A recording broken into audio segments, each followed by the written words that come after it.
Alléluia.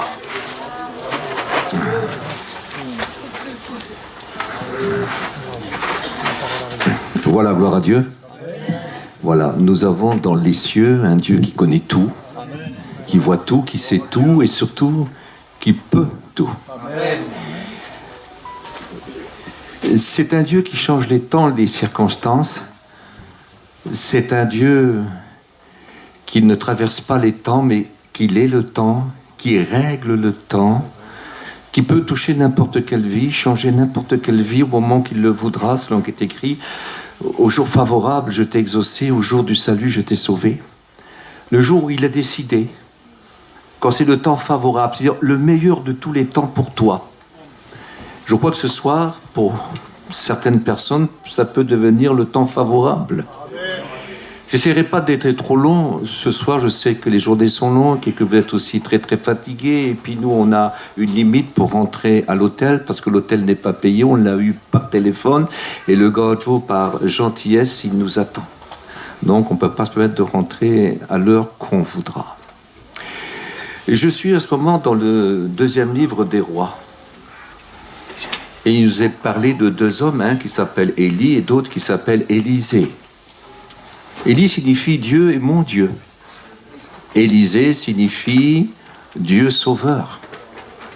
2 hommes différents, 2 hommes différents. Élie est un prophète très connu, réputé, un homme de foi et en même temps un homme qui nous ressemble.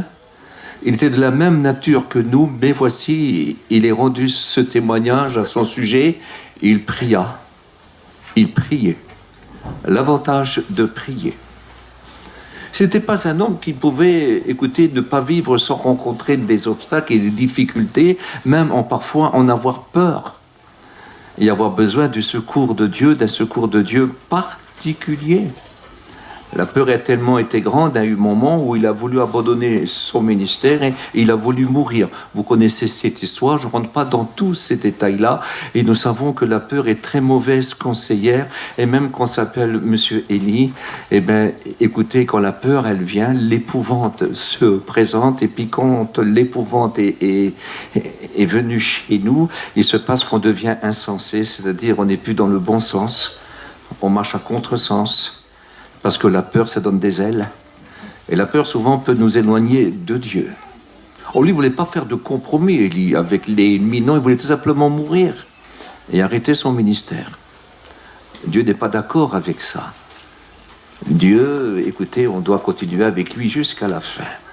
Il a eu peur, je ne sais pas si des fois vous avez déjà eu peur, vous, mais quand on a véritablement peur, on marche des fois, écoutez, à contresens, on marche à côté de nos pompes. Et ça, c'est une histoire qui est arrivée à Élie, et pourtant, aucun de nous ici peut prétendre être à la hauteur de M. Élie. C'est un homme extraordinaire. Malgré tout, nous lisons dans la parole de Dieu que sa foi fut louée. Et puis qui sert d'exemple, parce que quand Élie commençait à prier, tout changeait. C'est beau, hein? Tout change. Et je vais vous dire que la prière, ça fait changer toute chose. La prière, on ne perd jamais son temps. On ne perd jamais trop, on ne prie jamais trop longtemps. Je recommence. On ne prie jamais de trop. La Bible dit prier sans cesse. Écoutez, prier sans cesse, c'est pas forcément de rester 24 heures en prière, non, mais de faire connaître à Dieu nos plus petits besoins. Et des petits besoins, il y en a toute la journée. Et vous savez, et pas seulement nos propres besoins, mais on rencontre des gens que nous connaissons. Et leur besoin devient nos besoins. Alors on se met à prier pour eux aussi. Et ça fait qu'en toute chose, on doit faire connaître à Dieu tous nos besoins. Parce que la bénédiction de nos frères et de nos sœurs et de ceux que nous aimons et que nous connaissons et qui ne sont pas encore sauvés. Et la dame et le monsieur que nous rencontrons dans la journée, même qu'on ne les connaît pas, son salut devient pour nous quelque chose de très très important. Et on ne peut pas le quitter sans lui dire que Dieu te bénisse, tu sais, Dieu existe et Jésus son Fils est le Sauveur du monde. Donc on prie, prier pour toutes sortes de besoins. C'est ce qui est écrit, faites toutes sortes de prières par l'esprit. Je ne parle pas du parler en langue, mais par l'esprit, on ne peut pas toujours se permettre de prier tout haut. Mais nous savons que d'autres dieux, avant que la parole est sur nos lèvres, déjà il les connaît, il la connaît Parfaitement. Écoutez, Dieu dit à Élie, en lui montrant trois grands miracles, mais je n'ai pas le temps de vous en parler, ça serait vraiment trop tard. Je voudrais que tu vas oindre, pour être prophète à ta place, Élisée, le fils de Shaphat. Donc il est parti avec 2 autres missions à faire, mais on ne peut pas en parler, ça serait beaucoup trop long. Qui est Élisée? Élisée, c'est un cultivateur, fils de famille très riche. Il peut se permettre de labourer avec 12 paires de bœufs, c'est-à-dire avec 24 bœufs. Imaginez la richesse de ces gens-là à cette époque-là. Mais je suis persuadé qu'il a un rêve, parce que Dieu ne prend jamais les hommes de force, il prend les hommes qui le désirent, les hommes qui le recherchent, les hommes qui sont prêts. Quand Élie l'a rencontré, il ne l'a pas évangélisé. Il ne lui a pas appris à connaître Dieu. Élisée connaissait Dieu. Et Élisée aimait Dieu.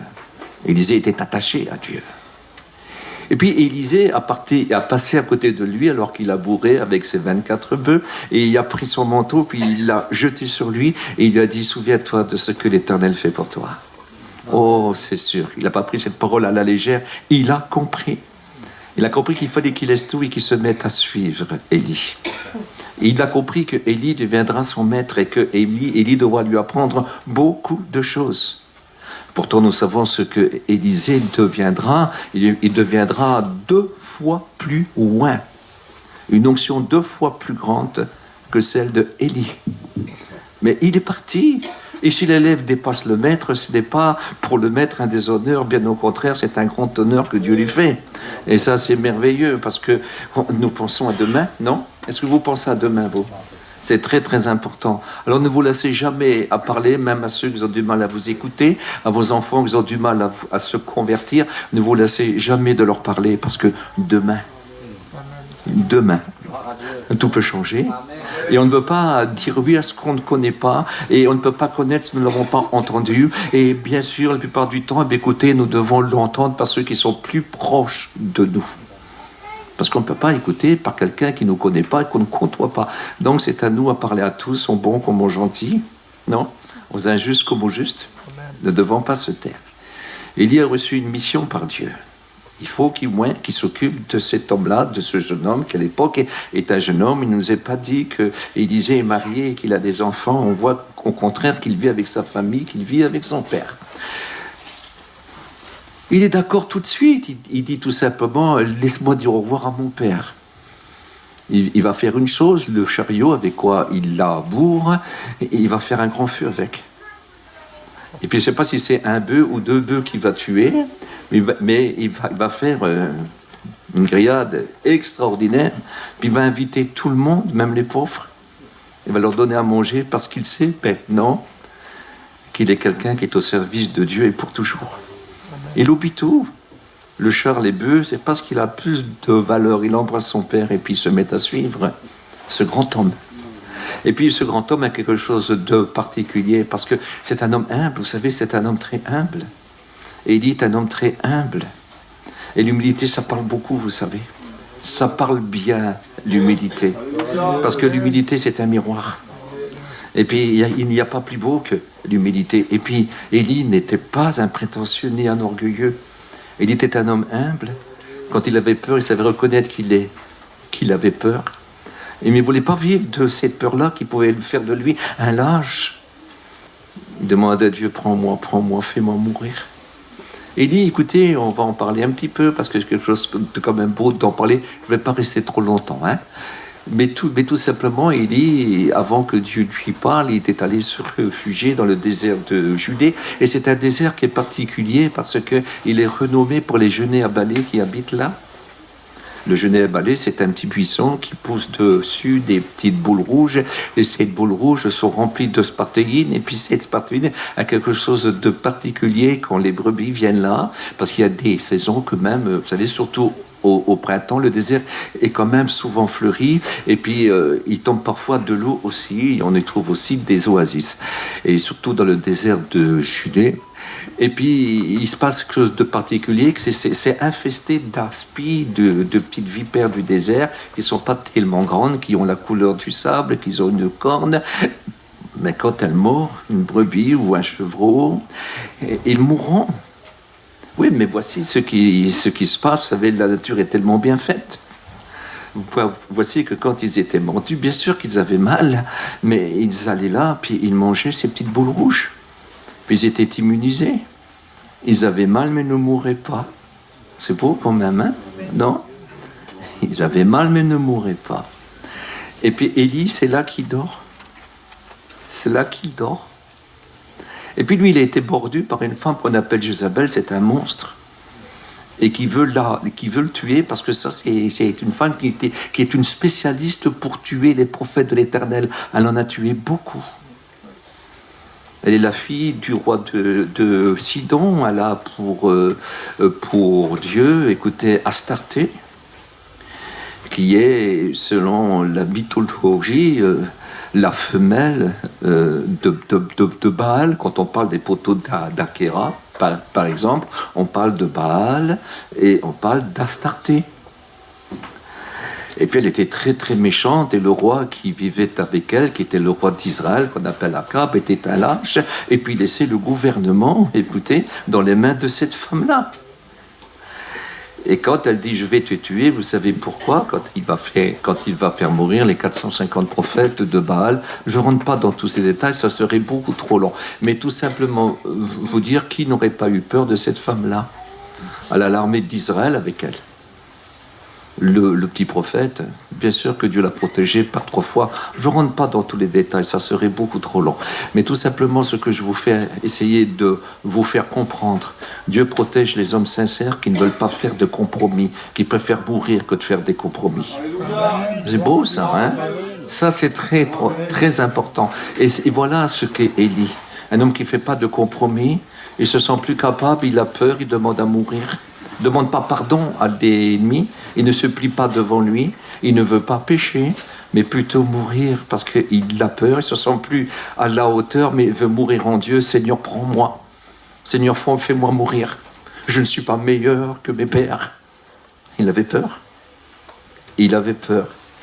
Et je comprends que vous pouvez avoir peur, mais demandez jamais de vivre sans lui. Plutôt mourir. Plutôt mourir. Souvent, je dis à Dieu, Seigneur, si je viendrais à t'abandonner, fais-moi mourir avant. Non, fais-moi mourir avant. Si la vie n'a plus de sens à mes yeux, ben c'est toi qui me prends. Si j'ai peur, si je suis désespéré, si je suis pris par l'épouvante, si je deviens fou, prends-moi, Seigneur. Non, ne voulez pas faire de compromis avec elle. Bon, allez, on passe vite. C'est pour que vous compreniez pourquoi Dieu lui dit « Choisis un prophète qui sera à ta place ». Dieu lui fait aucun reproche. Il lui dit « Qu'est-ce que tu fais, Élie ?»« J'ai peur. Ils veulent me tuer. » C'est tout. Il a peur. Et il aime toujours son Dieu. Et mourir est pour lui une porte de secours. Il ne va pas se tuer. Il ne va pas se tuer. Non. Mais il attend que Dieu le prend. Mais Dieu dit pas tout de suite. Je veux un remplaçant qui te ressemble. Un qui te ressemble, qui ira jusqu'au bout comme toi. C'est beau quand même, non? Un qui sera fidèle comme toi. Parce qu'on peut avoir peur et être fidèle, non? Je recommence. On peut avoir peur et être fidèle. Mais oui, amen. J'ai souvent eu peur. J'ai encore peur parfois. Mais j'ai qu'un rêve, je veux rester fidèle. Voulez-vous être fidèle? Parce que c'est ce que Dieu demande. Des gens fidèles. Et puis voici que maintenant Dieu appelle Élie, parce que Dieu veut le prendre. Dieu veut l'enlever. Dieu veut l'emmener au ciel. Dieu aime Élie. Dieu aime Élie, chérit Élie spécialement. Il a une grande tendresse pour Élie, car Élie sait se comporter comme un héros, mais comme un enfant héros. Il ne s'est jamais pris pour un super-homme. Il s'est pris pour un plus petit. Je ne suis pas meilleur que les autres. Qu'est-ce que c'est beau, hein? Qu'est-ce que c'est beau, juste parce qu'il a eu peur. Il ne s'est pas pris pour un super... Il n'a jamais voulu être grand. Non, non, jamais. Non, non, non, non. Il voulait faire ce que Dieu voulait qu'il fasse. Et quand il a eu peur, se sentait plus capable, parce que quelqu'un qui avait dit je te tue et qui est capable de le faire, l'a dit, et il a eu peur. Non, je veux pas mourir par ses mains, mais je veux que c'est toi qui me prends. C'est beau aussi ça, non? Mais c'est pas défendu de demander ça, non? Si demain on est persécuté et puis qu'un persécuteur voudrait me tuer, je dis Seigneur, que je tombe pas dans ses mains, mais que je tombe plutôt dans les tiennes. Non, c'est quand même mieux. Et je comprends Dieu. Dieu nous comprend. Et voyez-vous, Dieu va prendre maintenant Élie, et puis quand il l'appelle comme ça, il dit écoute, je m'en vais à Gilgal, reste là. Il dit oh non, je te quitterai plus. C'est terminé. Ton âme est vivante. Et l'Éternel est vivante. Lui, il sait très bien qu'il sera le remplaçant. Mais tant que Élie est vivant, il n'est pas remplaçant. Il est écrit que Élisée servait l'eau, faisait couler l'eau sur les mains de David. Sur les mains, je veux dire, de Élie. Il dit non, je continue avec toi jusqu'au bout. C'est beau? Non? Et puis, Gilgal, c'est quoi Gilgal? C'est le commencement. Vous savez, quand Israël, au bout des 40 années de pérégrination, que maintenant ils rentrent dans le pays promis, c'est la première ville vraiment d'Israël qui sont rentrés. Et quand ils sont rentrés dans cette ville-là, la manne a cessé de tomber. Ils ont trouvé des arbres fruitiers qu'ils n'avaient pas plantés. Ils se sont nourris. Ils ont trouvé de la nourriture des champs qu'ils n'avaient pas semés. Ils se sont nourris. Ils ont trouvé des vignes qu'ils n'avaient pas soignées. Et ils en ont bu. Ils se sont rassasiés d'une façon particulière. Ils étaient rentrés dans le pays que Dieu leur avait promis. Ils avaient aussi amené des vestiges de souvenirs, mais ça serait trop grand à vous en parler. Avec tout le respect que je vous dois, Dieu a voulu faire ce peuple à part. Et il a pris tous les hommes mâles et il leur a donné chacun une marque dans la chair pour dire vous êtes mon peuple, vous êtes dans ce peuple-là, vous êtes rentrés dans cette nation-là. Il y aura sept rois à combattre. Tout le pays, je veux vous le donner. Mais d'abord, je veux que vous ayez une marque sur moi parce que les soldats de Dieu ont une marque. Est-ce que vous êtes d'accord? Il faut une marque. Et c'est un peuple qui a une marque. C'est le peuple de Dieu. Il les a marqués. On va dire, c'est moi qui vous emmène là, et c'est moi qui vous donne ça, et parce que c'est moi qui vous envoie, vous avez une marque sur vous, et puis rien ne pourra vous vaincre. Quel important. Et nous aussi, on a une marque. Est-ce que vous avez une marque? On a une marque, on a le sceau de Dieu. On a le sceau de Dieu, on a l'Esprit Saint. Ça, c'est la marque. C'est-à-dire, celui qui n'a pas l'Esprit ne lui appartient pas. Et le diable sait voir ceux qui ont l'esprit, ceux qui ne l'ont pas. Le diable sait sur qui il peut avoir du pouvoir et sur ceux sur lesquels il n'a aucun pouvoir. Le diable sait, on a une marque, non? Mais c'est dans notre âme, c'est dans notre esprit. C'est sur tout notre corps.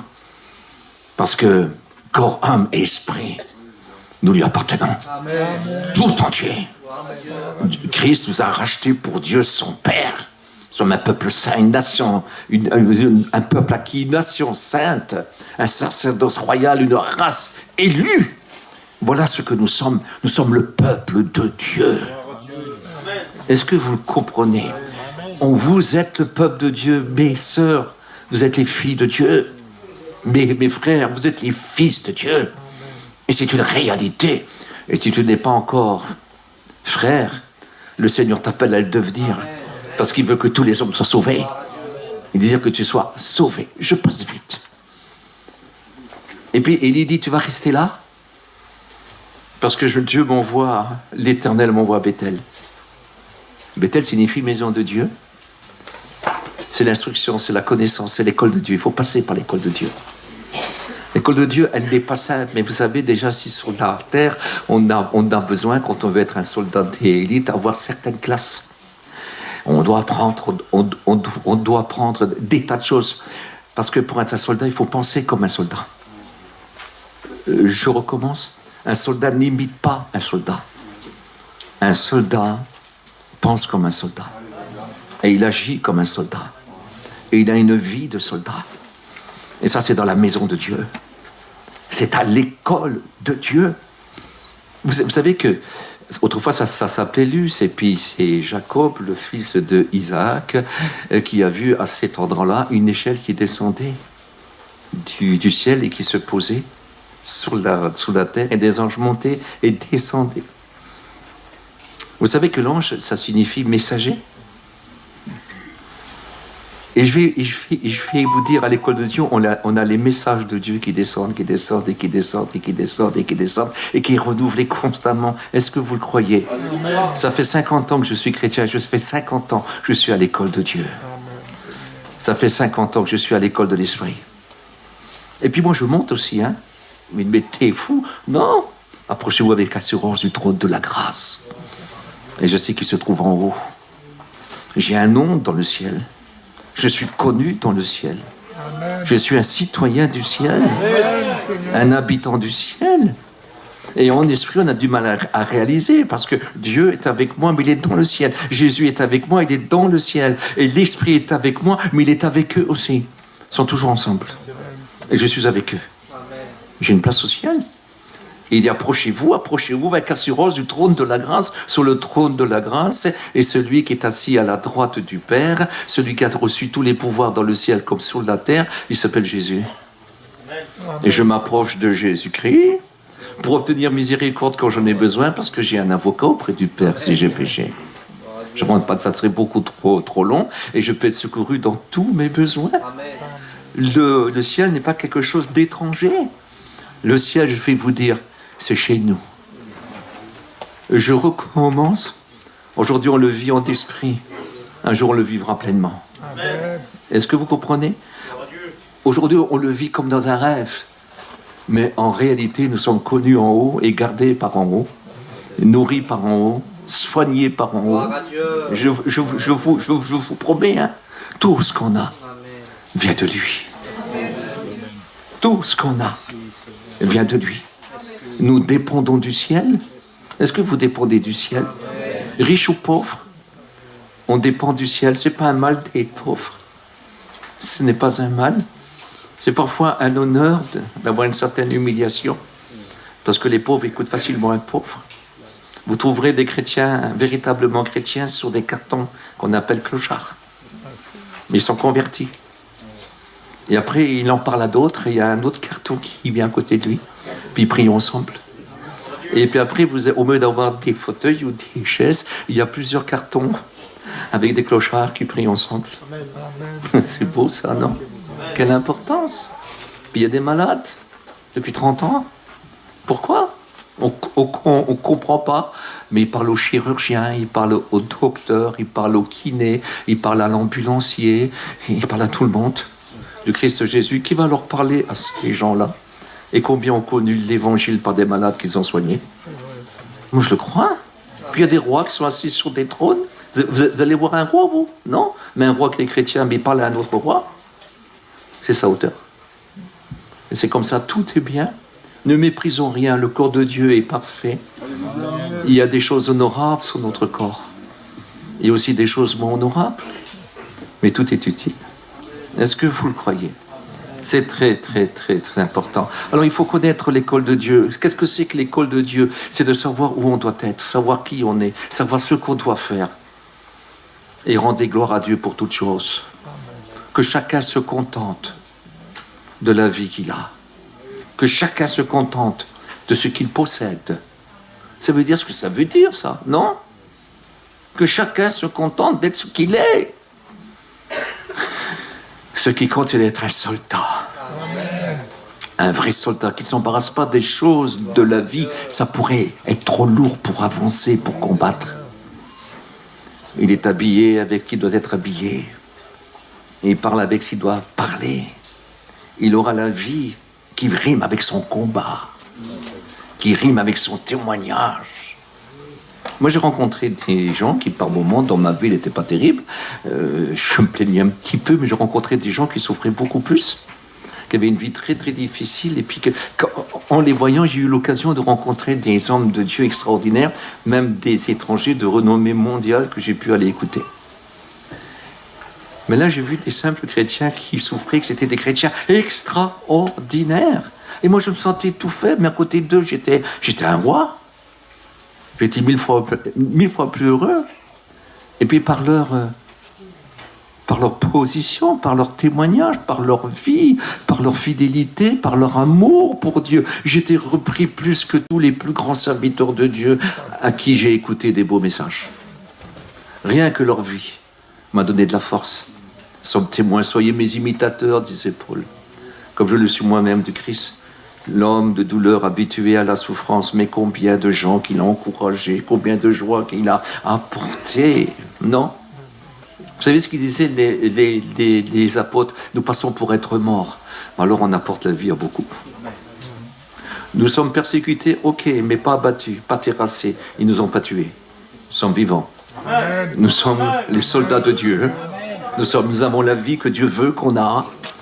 C'est les blessures et les souffrances que Dieu veut que nous ayons pour notre témoignage, pour notre combat. Est-ce que vous comprenez ça? Parce que si vous n'êtes pas capable de comprendre ça, vous abandonnerez Dieu tôt ou tard. Un soldat sait qu'il s'en va pour combattre et qu'il prendra des coups. Et s'il faut mourir un jour au combat, ça ne sera pas vaincu, ça sera mourir fidèle. Sois fidèle jusqu'à la mort. Et je te donnerai la couronne de vie. Est-ce que vous aimez Bethel? J'aime bien Bethel parce qu'elle me montre ce que je dois faire. Parce que je ne peux pas partir sans savoir. Je ne peux rien faire sans apprendre. Et je ne peux pas donner ce que je n'ai pas reçu. Et ça, je le reçois à Bethel. À l'enseignement de Dieu. À l'école de Dieu. Et puis, voici que Élie dit à Élisée, bon, allez, je m'en vais. Reste là.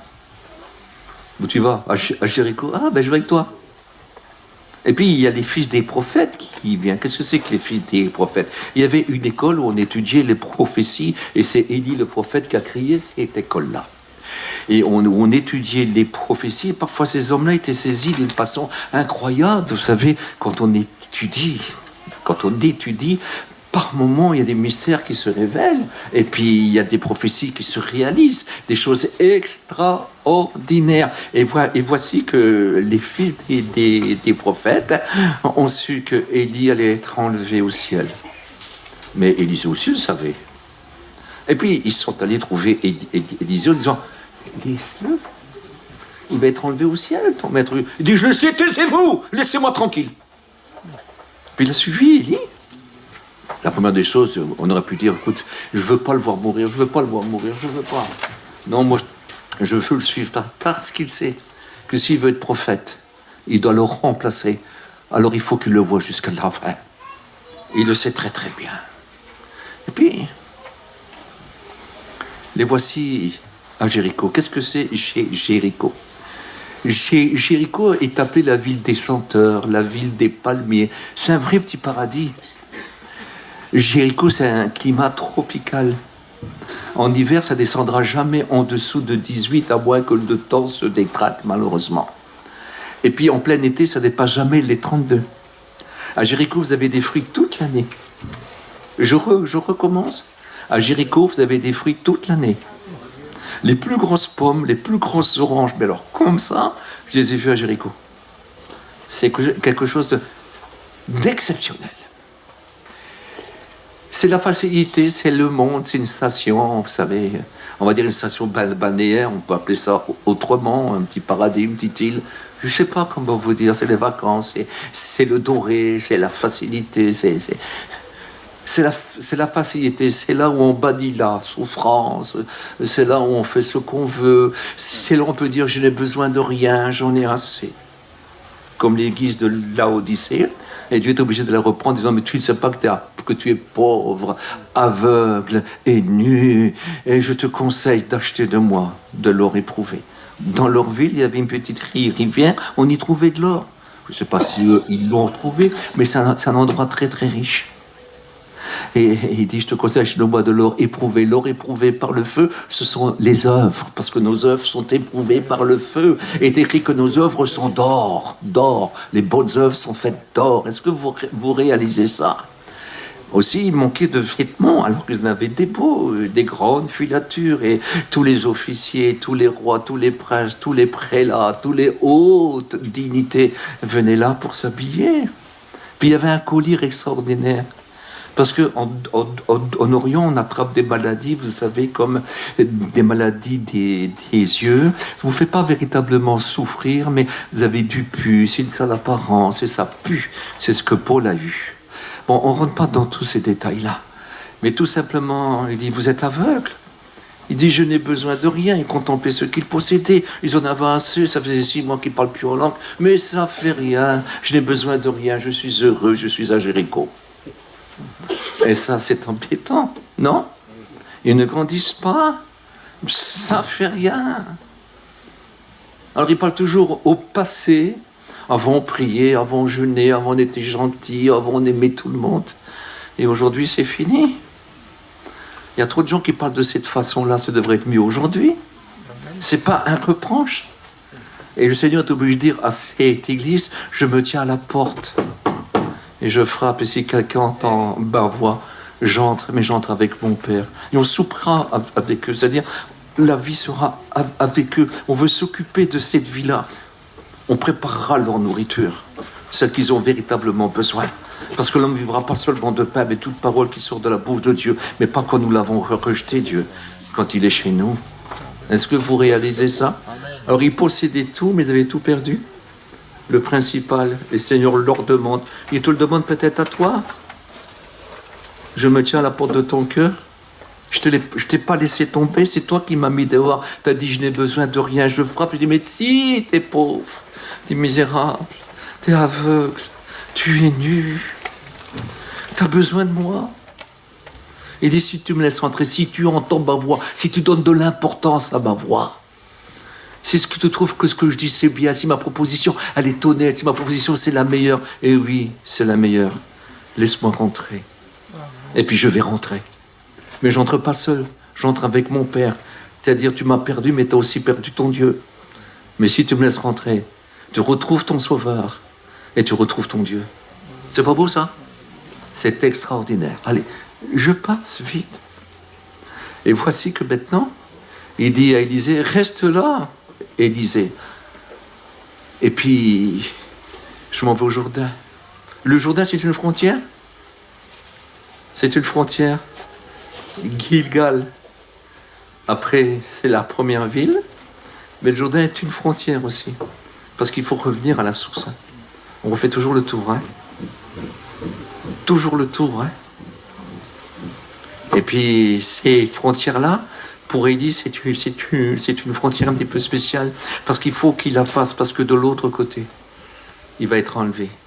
Il sait qu'il va être enlevé. Même les fils des prophètes ont dit, sache qu'aujourd'hui, ton maître va être enlevé au-dessus de toi. Il sait qu'il va être enlevé. Mais il faut qu'il passe là. Il prend son manteau, il frappe les eaux. Voici que le Jourdain se départit de chaque côté. Ils passent à pied sec et ils commencent à parler ensemble. Ils n'iront pas plus loin. Et puis il dit, écoute, je vais partir bientôt. Mais avant que je parte, Élisée, demande-moi ce que tu veux. Je te le donne. Peut-être il va y demander son manteau. Il ne lui a pas demandé son manteau.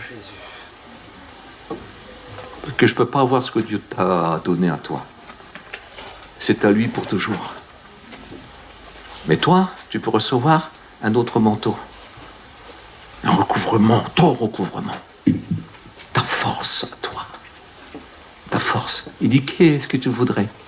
Et on peut dire, je voudrais être comme toi ou la moitié de toi. Si, c'est moi. Si je pourrais t'arriver au doigt de pied. Mais lui dit, 2 fois comme toi. Double onction, c'est tellement beau. C'est tellement formidable. Je voudrais être 2 fois comme toi. Je ne sais pas. N'ayez pas honte de grandir. C'est pour Dieu. C'est pas de la prétention d'en vouloir. Vous avez le droit d'être gourmand, vous n'en ferez jamais une indigestion. Vous avez le droit. Je voudrais être grand. Moi, un jour, je voulais être prophète, je ne l'ai jamais été. Il dit, tu seras exhorteur, et si tu n'es pas content, tu resteras assis. Mais j'ai pris ce qu'il m'a donné, mais je voulais être un prophète. Ça n'a pas pris. Tant pis. Tant pis. Mais ceux qui m'ont écouté n'ont pas été déçus. Parce que j'avais quand même quelque chose à donner. Je ne suis pas venu avec un panier vide. Et je ne suis pas venu avec une cruche d'eau vide. J'ai été alimenté, moi. J'ai été alimenté, je bois de cette eau-là. Tant que j'en boirai, je pourrai vous en donner. Et tant que je mangerai du panier qu'il m'a offert, je pourrai vous en donner. Est-ce que vous comprenez? Il ne m'a pas emmené les mains vides. Je viens avec quelque chose, même si ce n'est pas grand-chose, mais c'est assez pour que tu vives. C'est assez pour toi pour ce soir. Demain, c'est une autre affaire. Mais Dieu peut te donner parce qu'il multiplie. Il multiplie. Et ne crois pas que tu en as trop. Parce que même les miettes te nourriront demain. Et ça, c'est important, c'est important. Et voici qu'un char de feu apparaît, tiré par des chevaux de feu, mais que ça devait être beau. Ça ne brûlait pas, vous savez. C'était rempli de douceur, rempli de bonté, rempli d'amour, car tout l'amour de Dieu se saisit d'Élie. Tout l'amour de Dieu. Parce que Élie aimait Dieu tendrement. Même quand il avait peur, il voulait mourir dans les bras de Dieu. Est-ce que vous comprenez? Quand il était désespéré, il ne cherchait pas dans le péché la solution. Non, non, ni dans la révolte, ni dans les insultes à Dieu. Il cherchait la consolation dans les bras de son Dieu. Est-ce que vous êtes d'accord avec ça? Ne vous révoltez plus. Ne vous révoltez pas contre Dieu. Un jour, on m'a demandé de faire une réunion par téléphone. Je vous dis pas où, quand.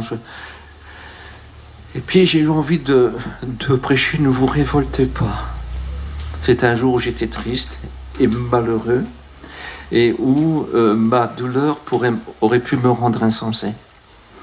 Mais j'avais ce mot dans mon cœur, ne te révolte pas, ne te révolte pas, ne te révolte pas, ne te révolte pas. Et voici, j'ai prêché, ne vous révoltez pas.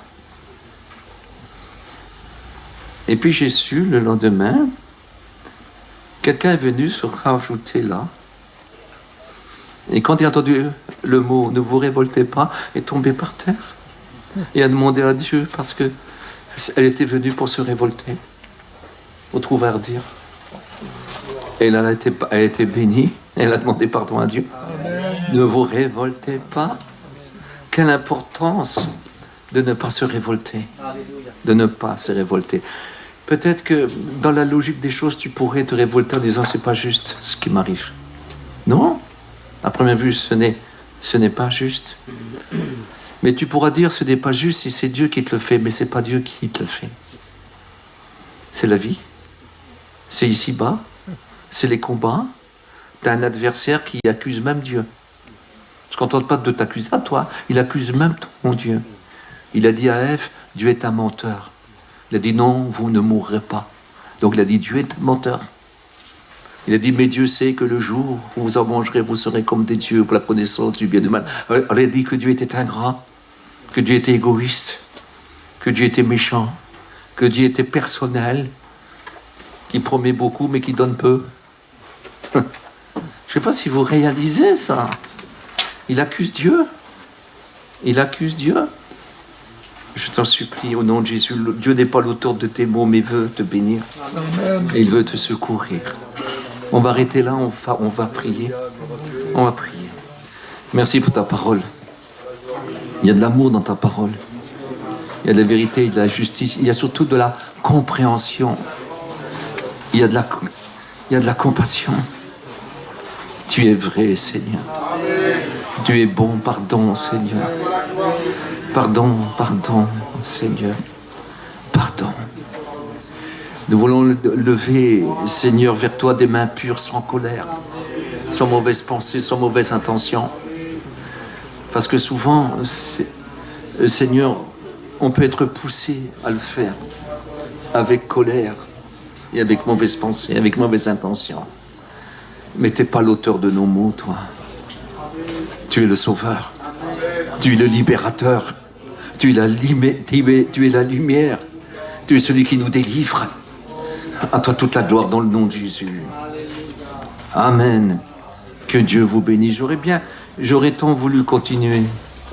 Je vous promets, mais je ne peux pas dormir dehors. Alors que Dieu vous bénisse.